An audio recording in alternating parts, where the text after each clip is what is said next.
Do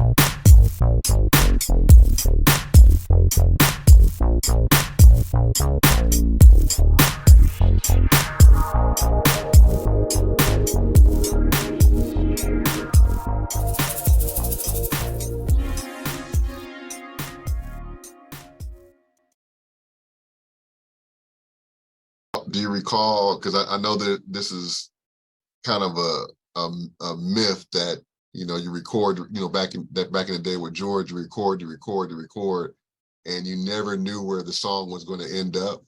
When you actually were doing your playing for those sessions, did you have an idea that this was going to be a Funkadelic or this was going to be a Parliament? Did you have an idea where the song were going to go? And those three that I just told you about, I knew that they were going to be on the next Warner Brothers. The Funkadelic. Okay, yeah, I knew that part. How they were going to be dealt with, because, you know, with Blackbird's song Shockwaves, Ron Dunbar was one of George's producers on his staff. He also produced a lot of the Parlet and some of the Brides, and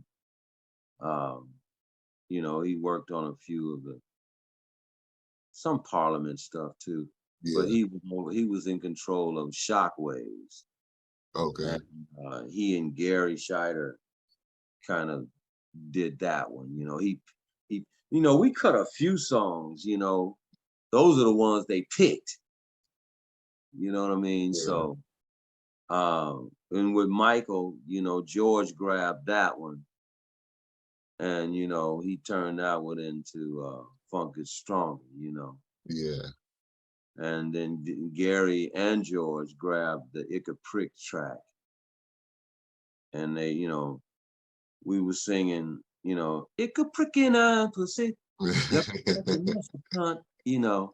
And then George came in and he just starts talking all about all this gross ass shit, you know. Ain't no decent dick in Detroit and all this shit. He was like, what the fuck is he talking about? But, you know, then I felt like, okay, this is that real Funkadelic shit. Mm-hmm. They just get deep, you know, and that's when I was like, okay, I must be a real Funkadelic now. Yeah. I you know, like Boogie used to always say, you're one of the last ones to come in as a Funkadelic. Everybody can't say that. Yeah. I said, well, I'm comfortable with being a P-Funk All-Star. That's good too. You know? Absolutely. You know, part of the melting pot of all of the whatever, you know.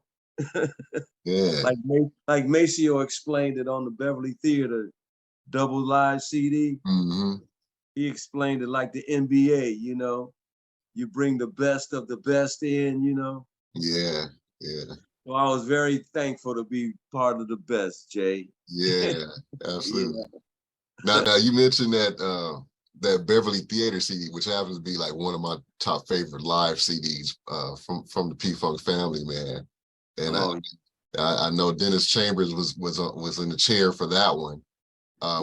With you also holding the bottom, who is one of the drummers that you lock in the best or work the best with out of the crew?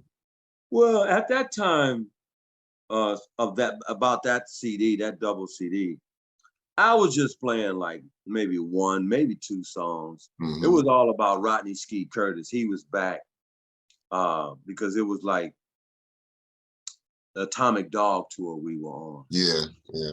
You know, it was a tour right before that, the Greatest Funk on Earth tour.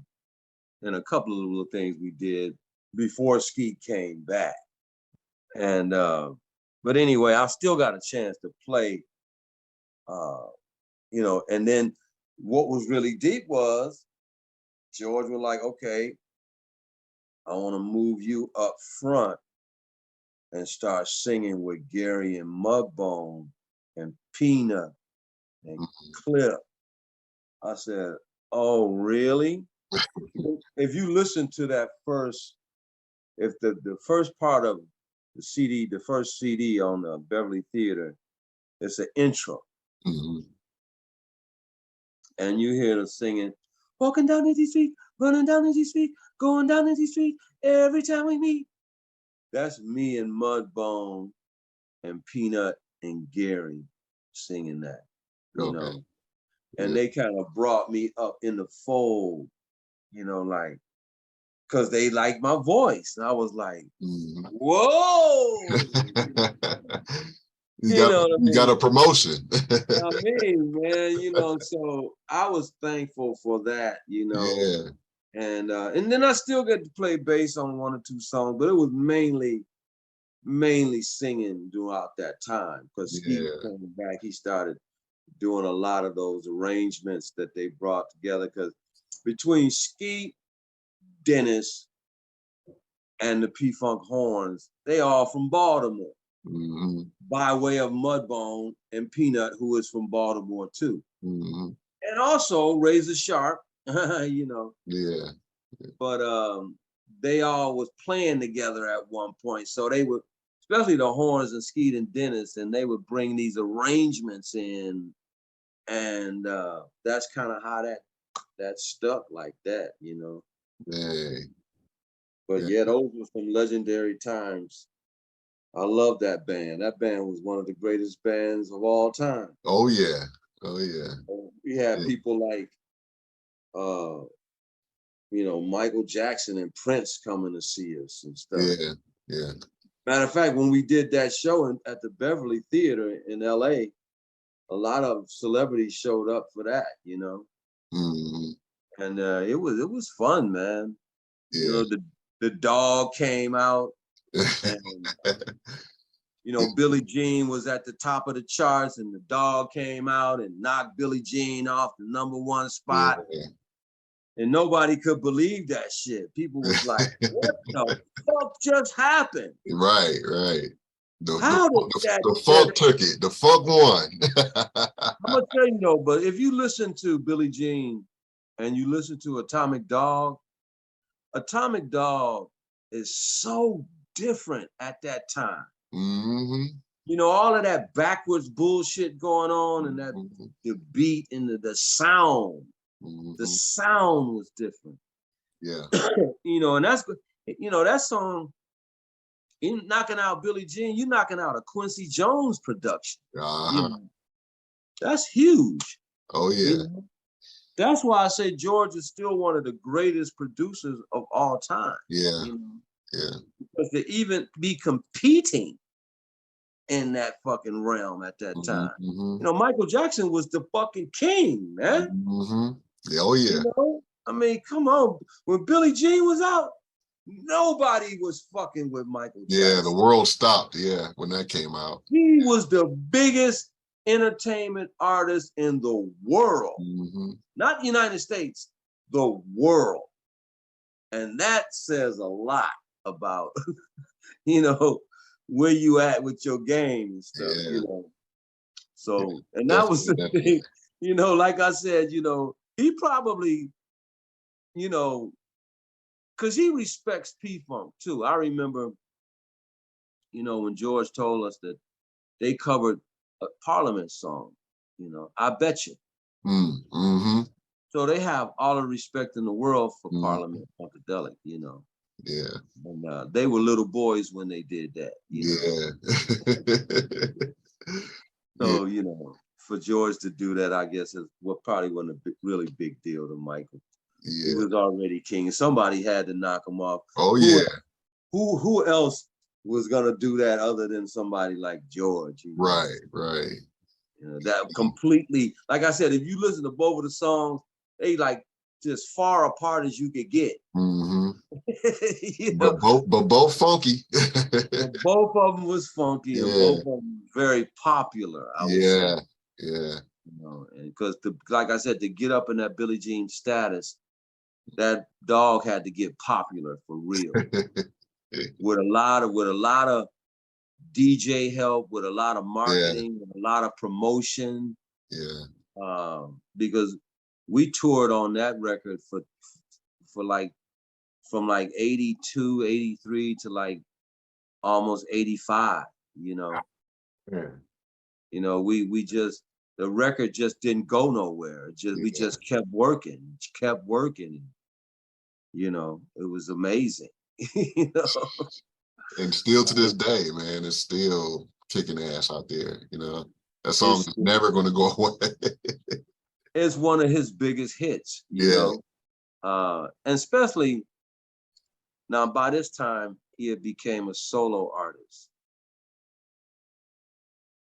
So, you know, this is what he can credit himself for as a solo artist. So right. you know, all of those other ones, you know, like Tear the Roof Off and Knee Deep and One Nation, all of that's from the group, you know The what I group mean? stuff, yeah.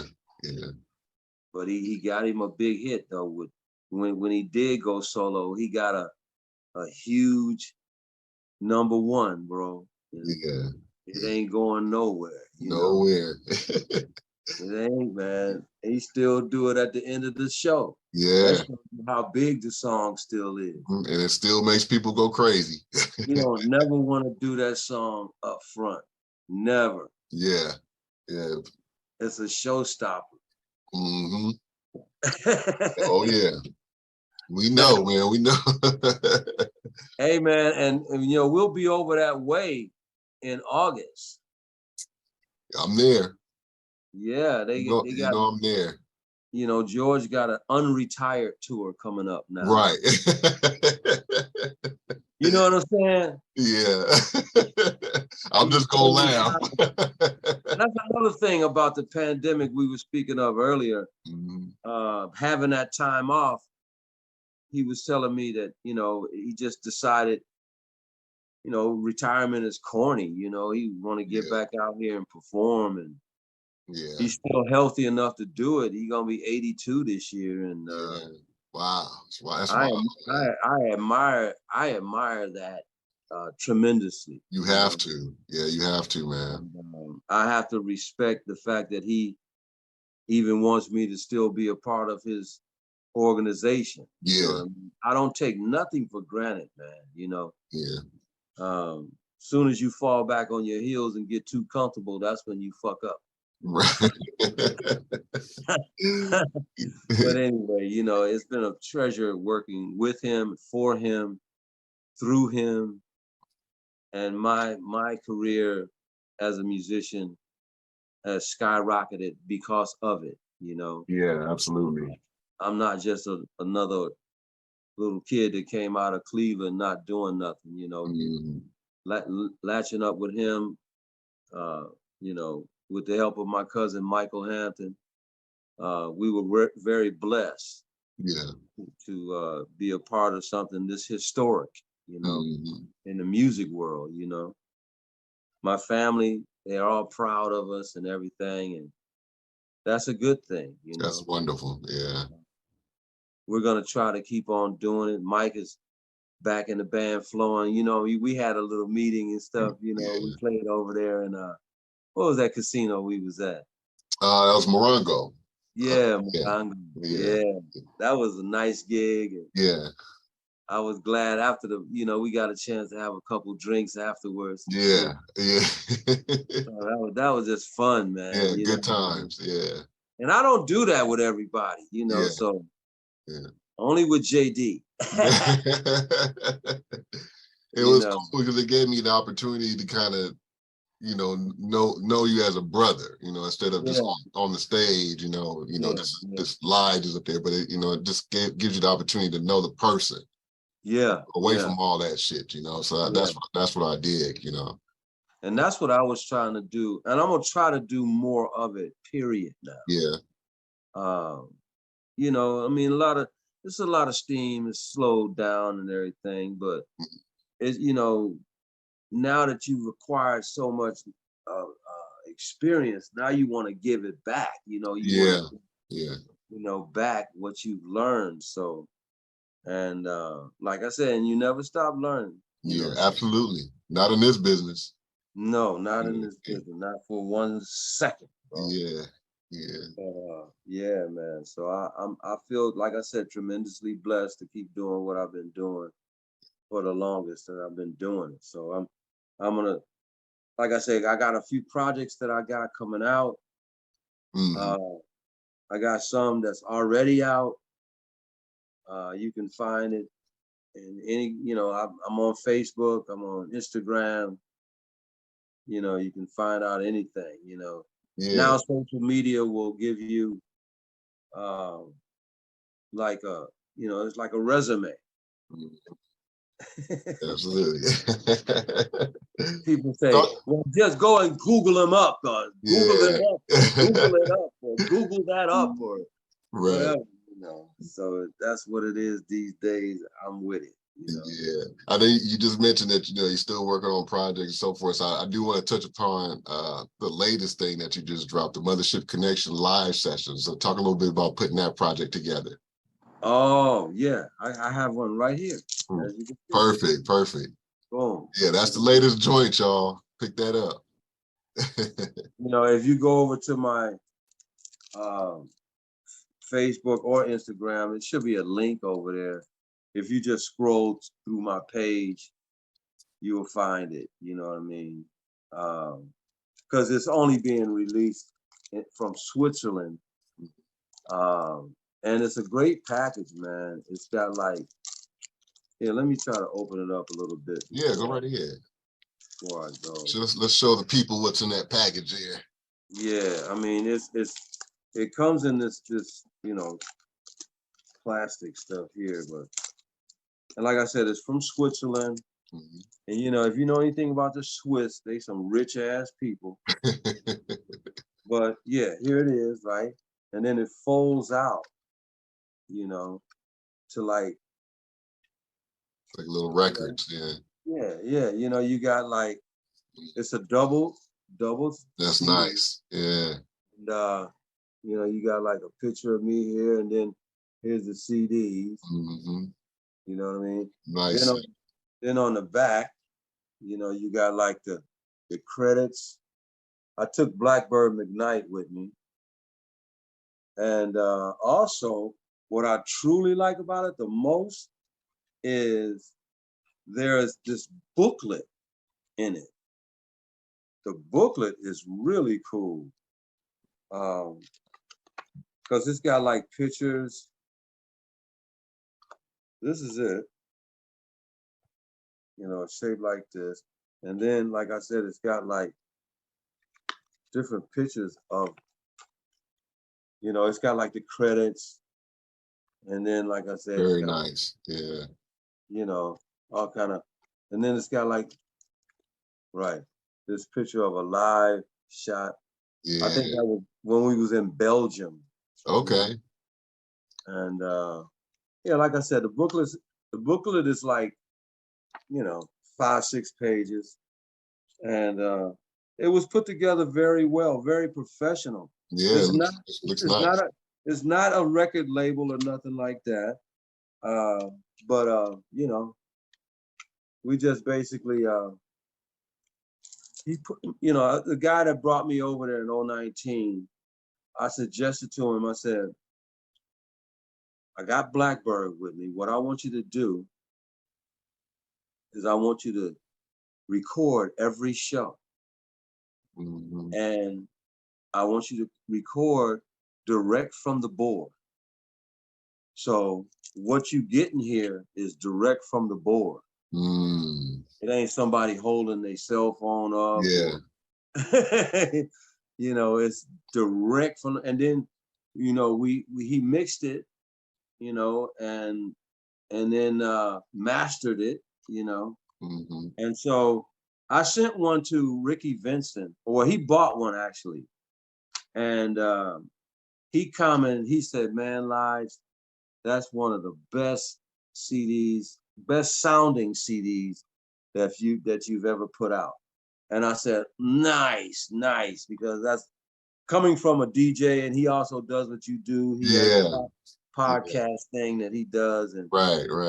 I'm a big fan of Ricky Vincent as well, because absolutely, professional of funk and all of that good stuff. Yeah. And that's why I try to support all of y'all that's doing these podcasts, because I love it. You know what I mean? Muggs is trying to get out there and get something going on, and and promote and push and keep it out there in the front, because funk is its own reward and all of that. But it's good that people have all of these formats,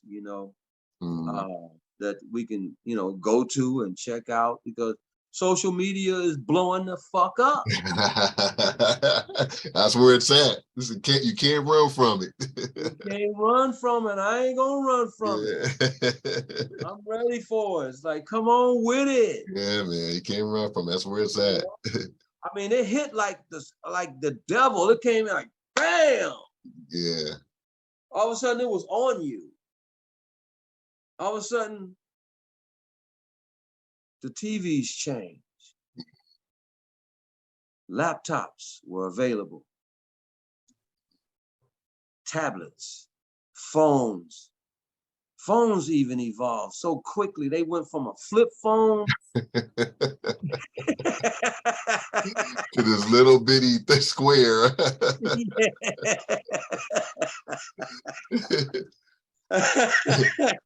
It's good. That sucker used to have an antenna this long on it back in the day. Like holding a brick up to your face. Oh my God, that's no lie, bro. That's no lie. That's for real though. That's for real, man. Mm-hmm. You know, but that's what you have to do. You have to evolve with evolution. You have to stay up with it. You know, especially if you're healthy enough to do so. And yeah, I feel like, yeah, if you could stay in the groove of it all, yeah, keep doing what you're doing. Absolutely. Absolutely. Keep doing what you're doing. It's gonna be all right, man. You know. Yeah. But So I'm gonna do something new. On this episode, I've reached out to a couple of musician friends, and these are guitarists and musicians that are close personal friends. I told them I was going to be talking to you. Okay. And they proposed a couple of questions, so I'm going to go ahead and read off a couple of questions that were submitted in, if you don't mind, and let's see what. I don't mind. So we got first questions from brother Charlie Lake. He's asking, how do you keep yourself motivated to keep continuing the journey of funk and playing bass? Oh, well, I stay motivated by, like I said before, just being healthy first. Mm-hmm. But see, with me, man, I love the music. You know what I mean? I've always, like George will tell you, he said in a couple of interviews about me, you know, he said, Lige has always known the songs. You know, and then he said something about, we did some bass player magazine one time, or guitar magazine, and he said, and now that he's learned the pocket, he's become excellent at hitting the pocket. And I thought that was really cool for him to say that, you know what I mean? Yeah. Because I was like, those are the things that when I got in this band, I wanted to learn more than anything. Because they had a field. They brought that shit from Plainfield, New Jersey. I grew up in fucking Cleveland, Ohio. Yeah. Yeah. Me and Michael both, we had to learn that. Yeah. It's a different thing they had going. So, but just being able to hang in with what they were doing was important to me. You know, me motivating myself, just, you know, I write, but I look at this band that I've been in for over 40 years, the catalog that Mr. Clinton has, you know, I'm grateful to be a part of it. But when you work for somebody like him, it's been the discipline of staying up on all of this music. Nowadays, he's a different guy. He's celebrating all of his life, all of the 60 years of it. Yeah. So you have to know almost all of it. You know what I mean? I mean, ain't no way I know all of it. No, I'm not going to say that. No.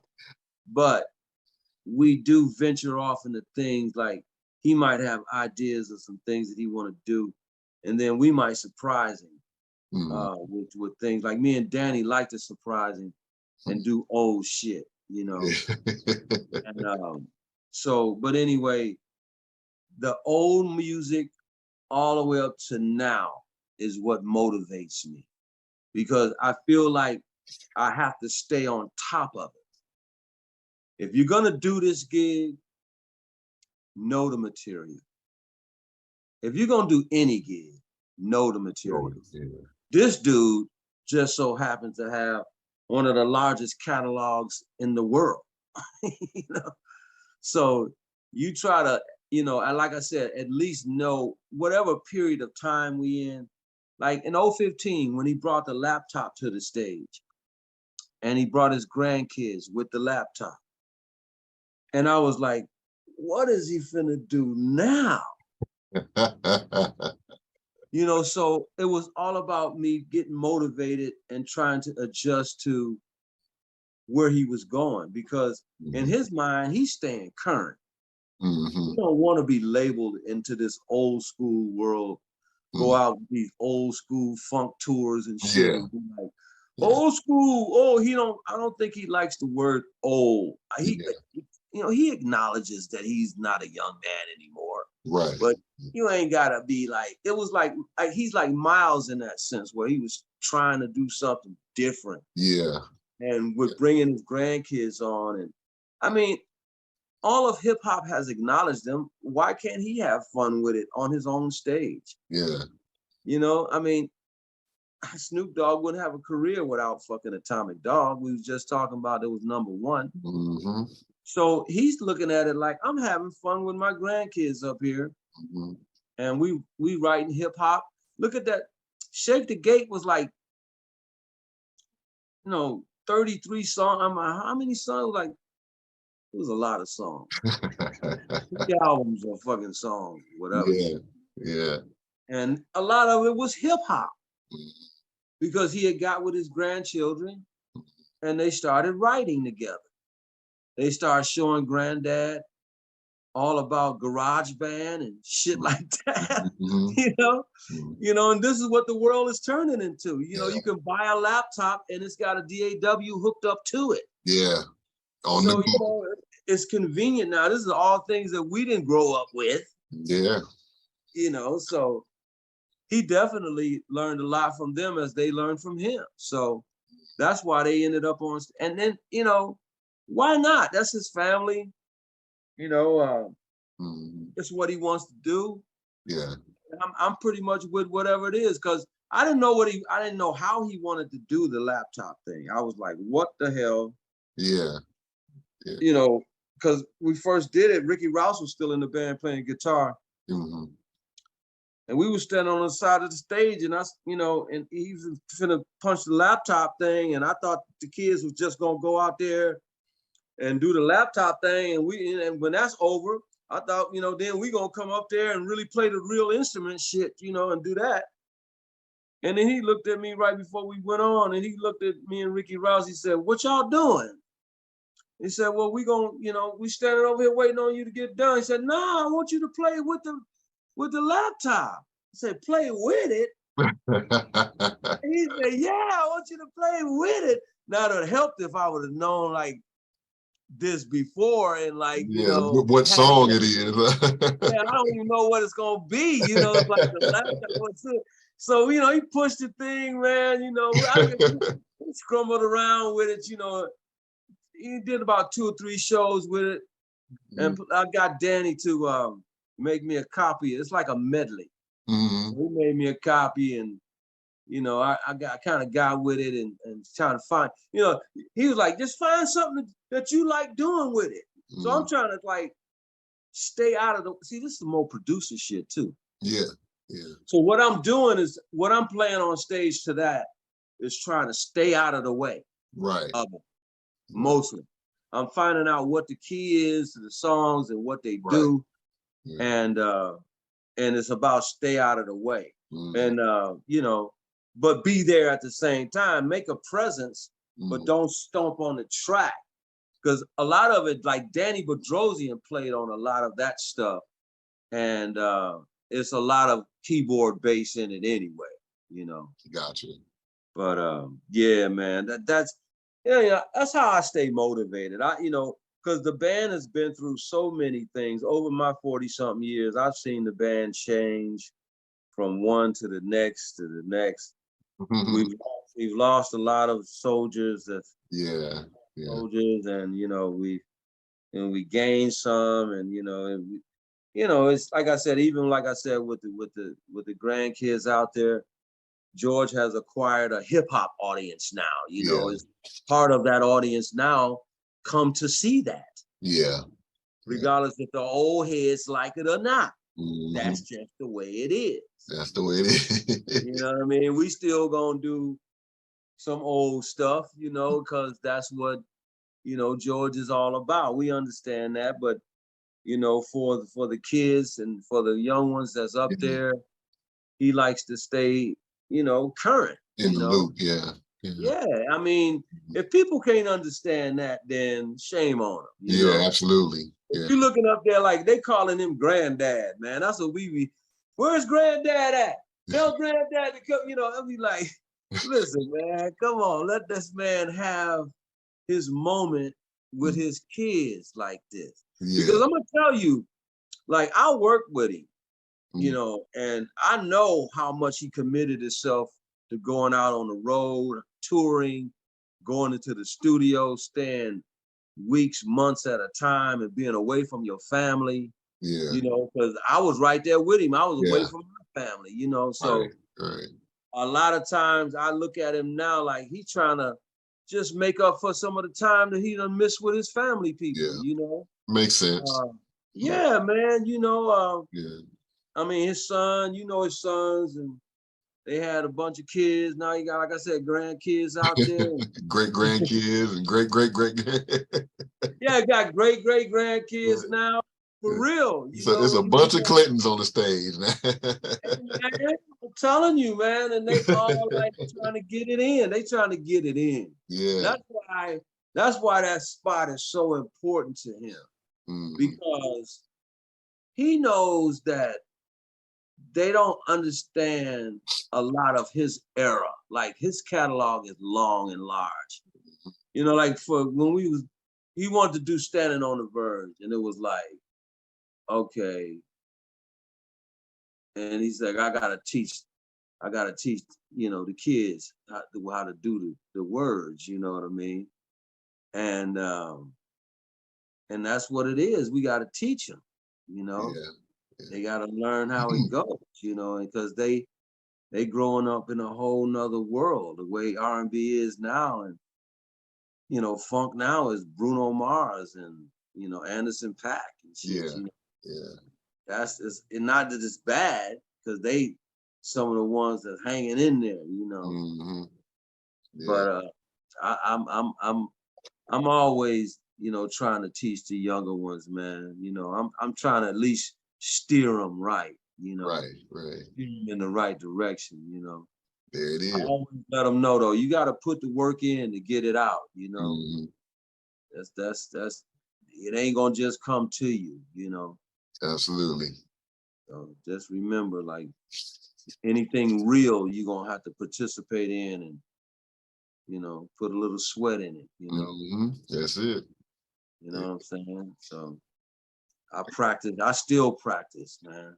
I was over here practicing right before I talked to you. I had my thing over here and doing my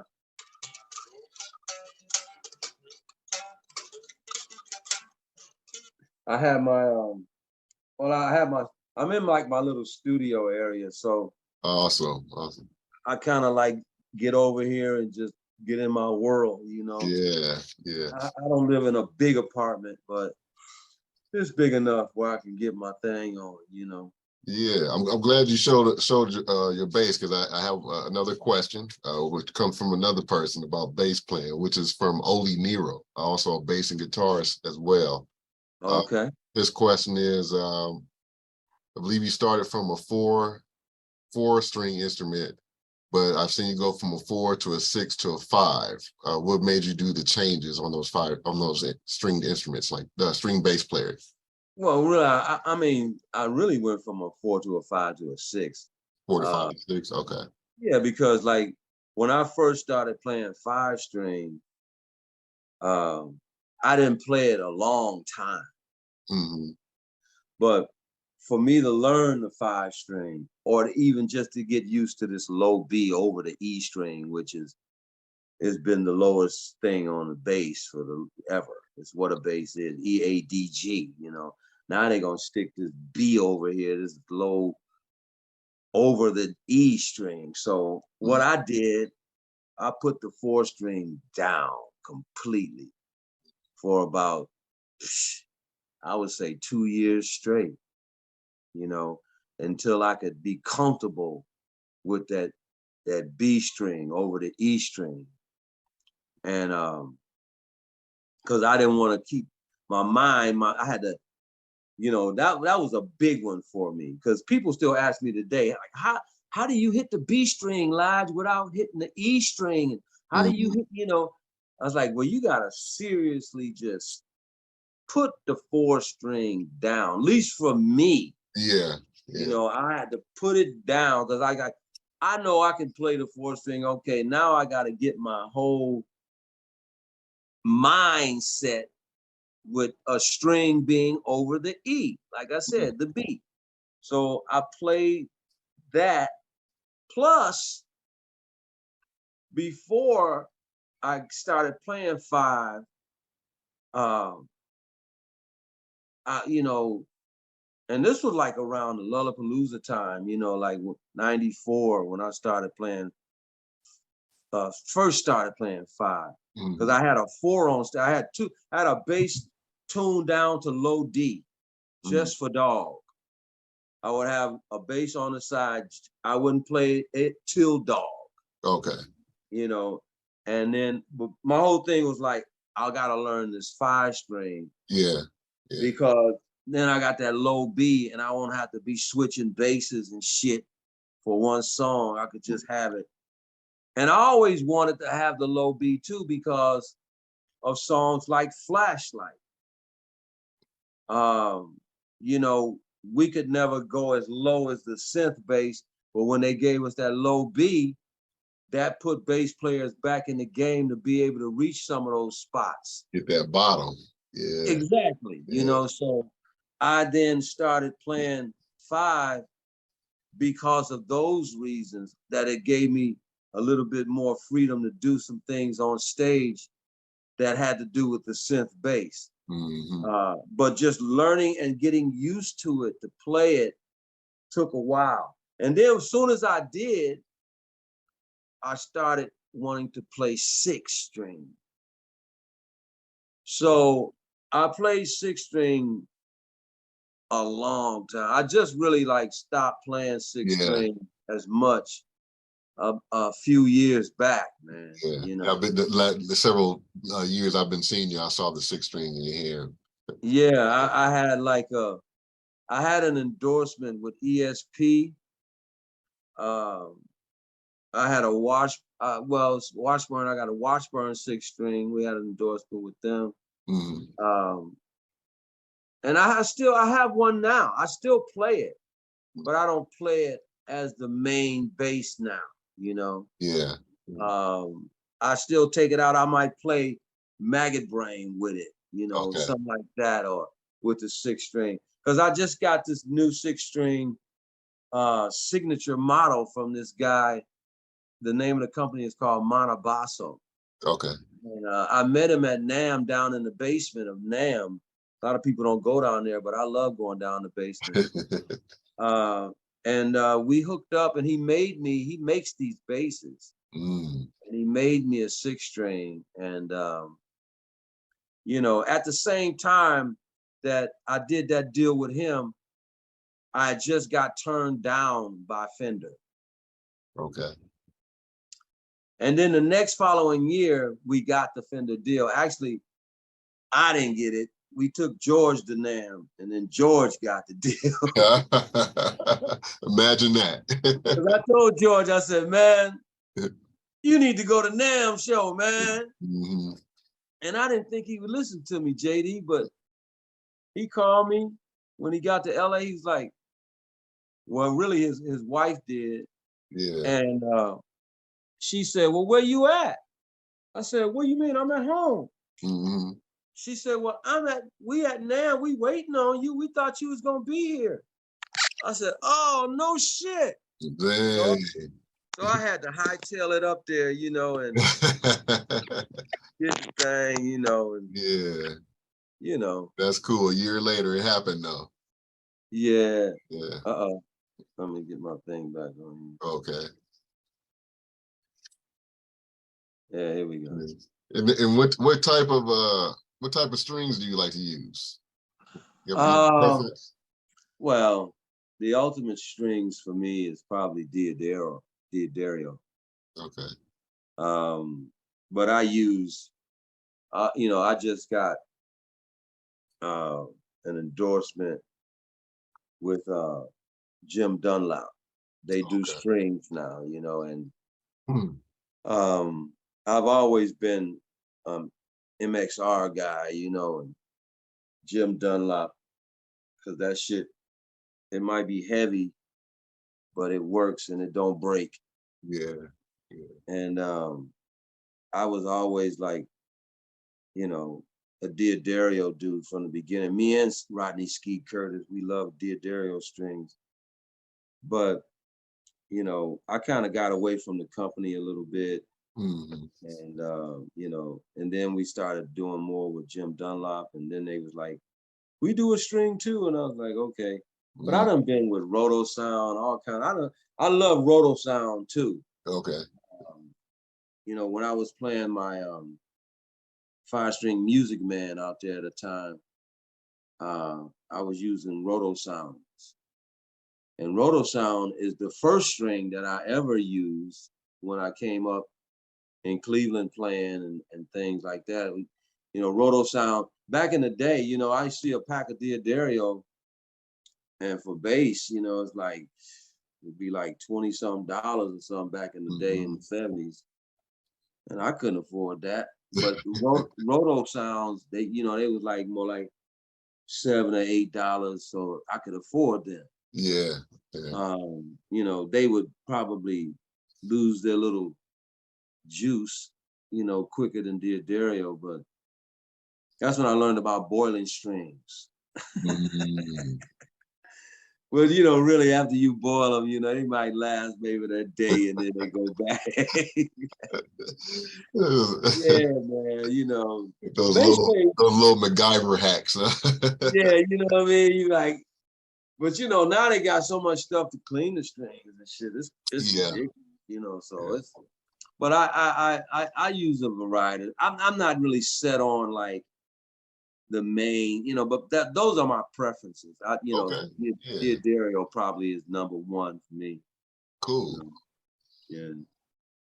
All right, we got one final question from another one of our viewers, man. And this one, I like this question because I actually saved this because I knew that I had this question and I like this project. So Okay. this one is from Funk Clone Radio. He wants to know about if you can talk about your time and also how the Incorporated Thing Band came about.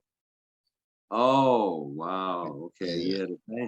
Incorporated Thang Band was a group that was put together by George Clinton, and him and Bootsy Collins produced it.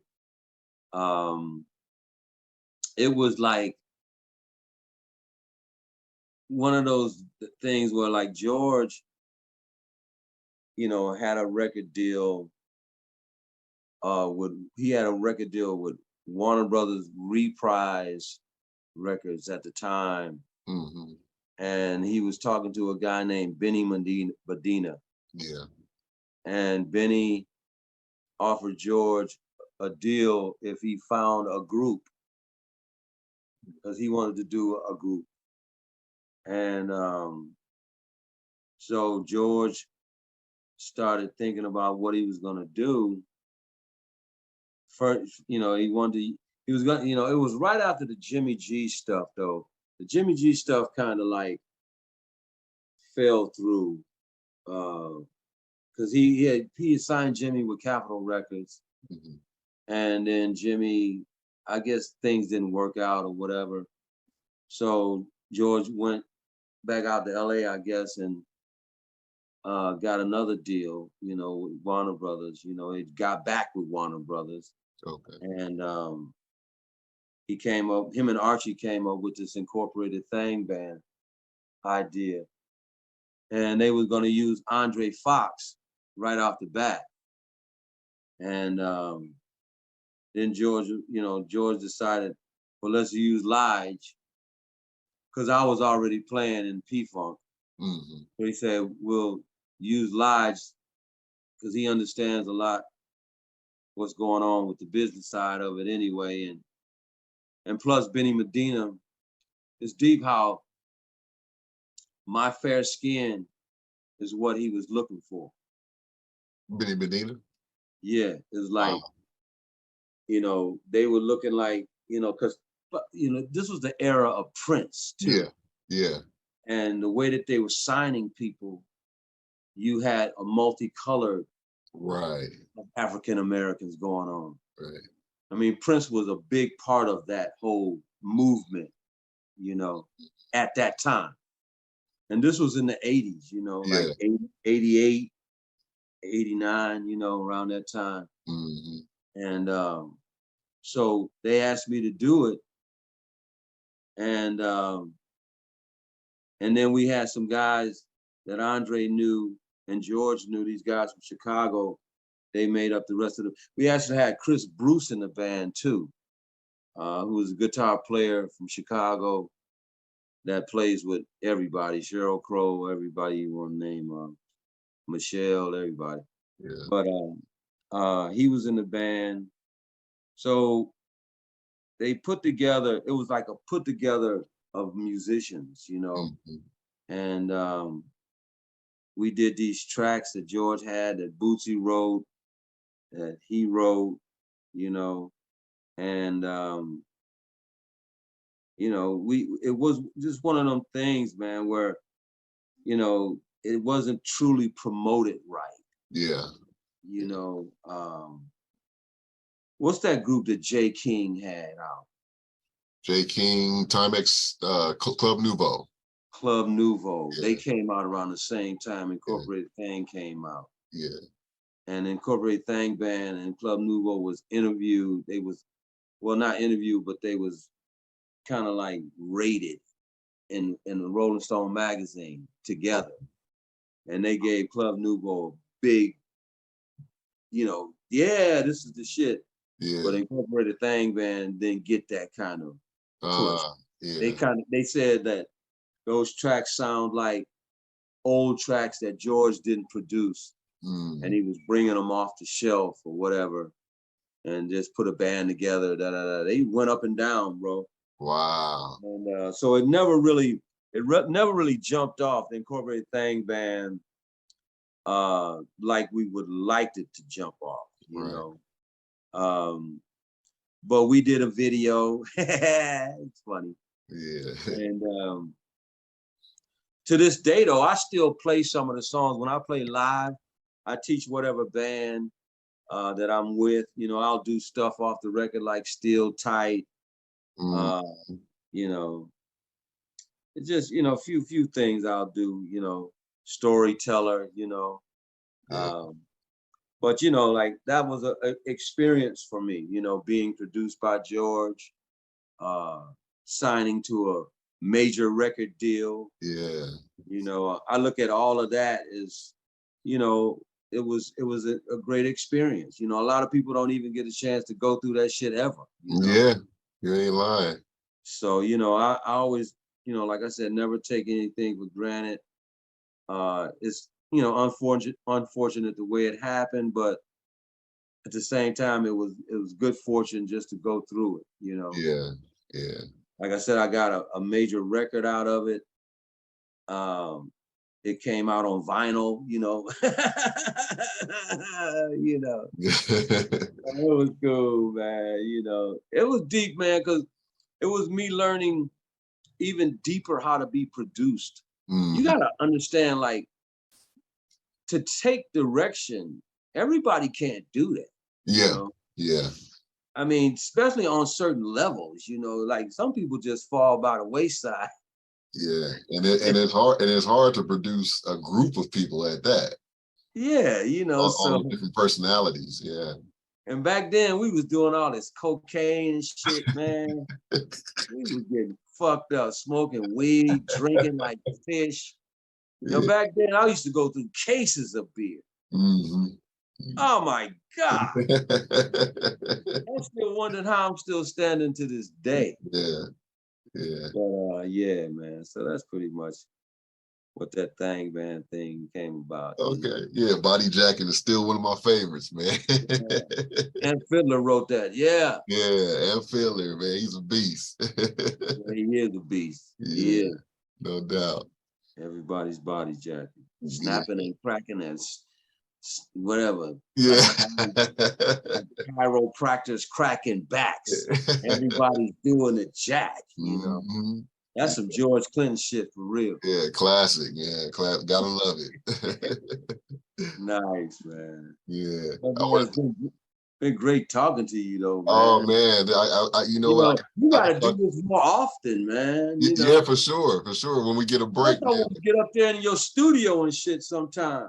sound like a plan, man. We got to make that happen, man. When you got some downtime and see what we can come up with, for sure. I would love that. Man. Yeah, man. Hell yeah. Yeah, for sure, man. That would be great. I know y'all up there working on some funky stuff. Oh, it's like it's coming soon. Like next week, it'll be out. Next week.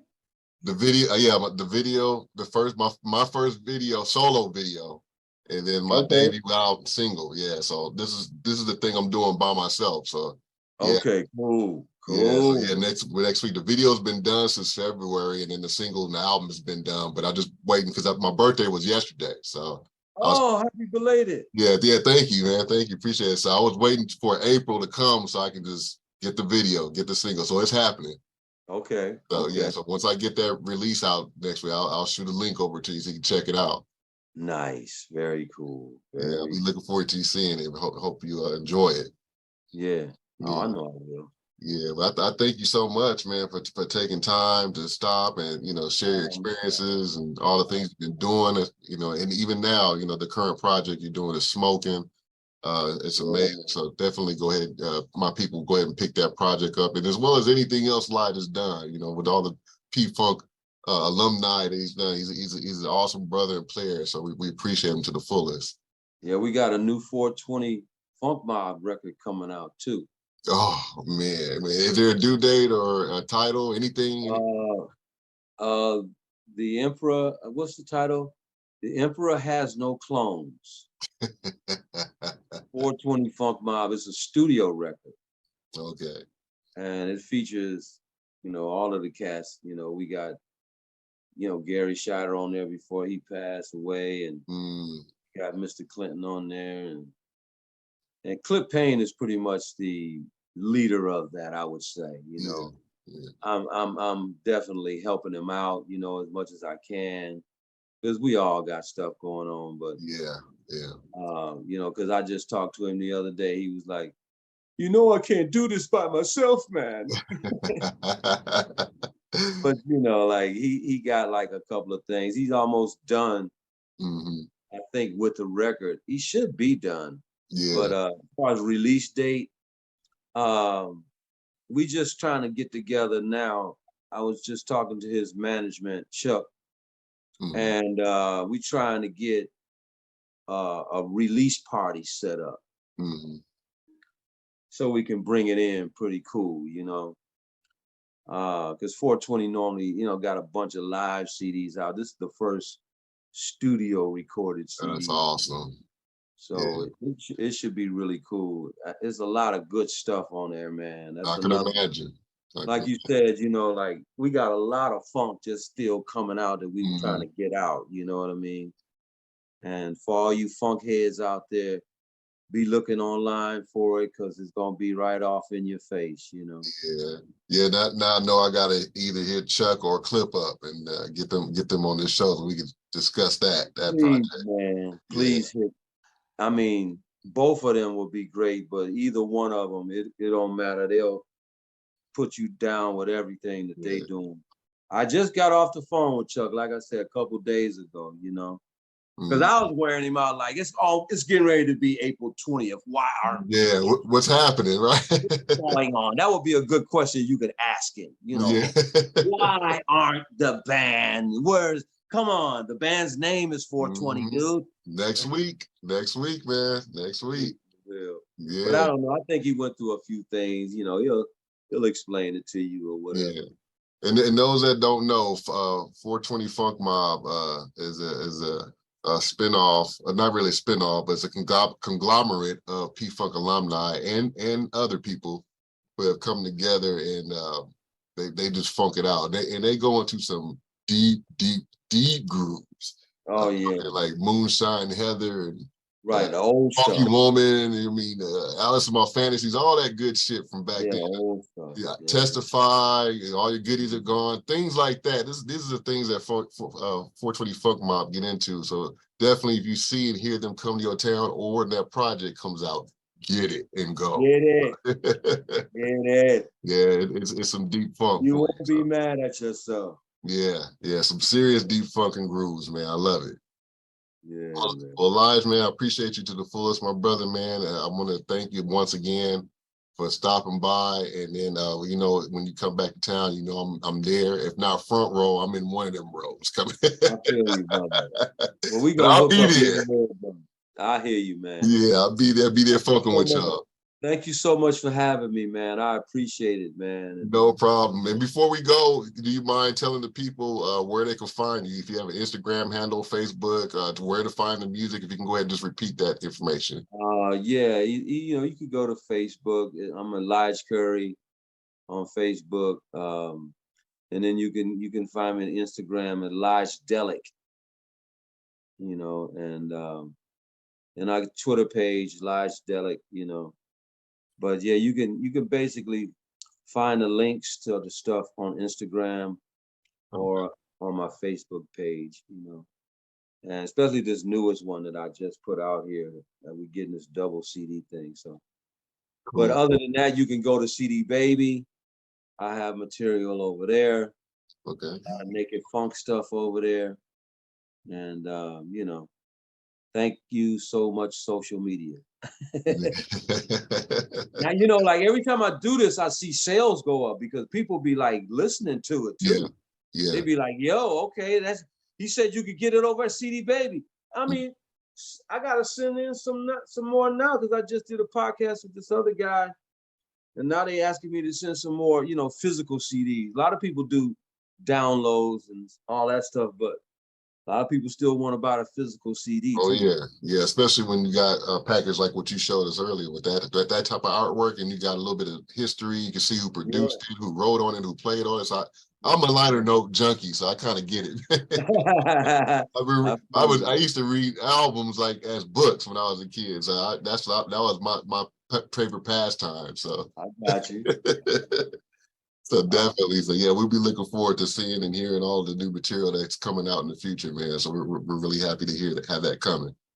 Okay, bro. Yeah, but thank you so much, Brother Lige, man. And until the next go round, my people, thank you for joining us for another episode of Digital Soul Presents with the legendary bassist and guitarist, producer, and player, Lige Curry in the house. Thank you.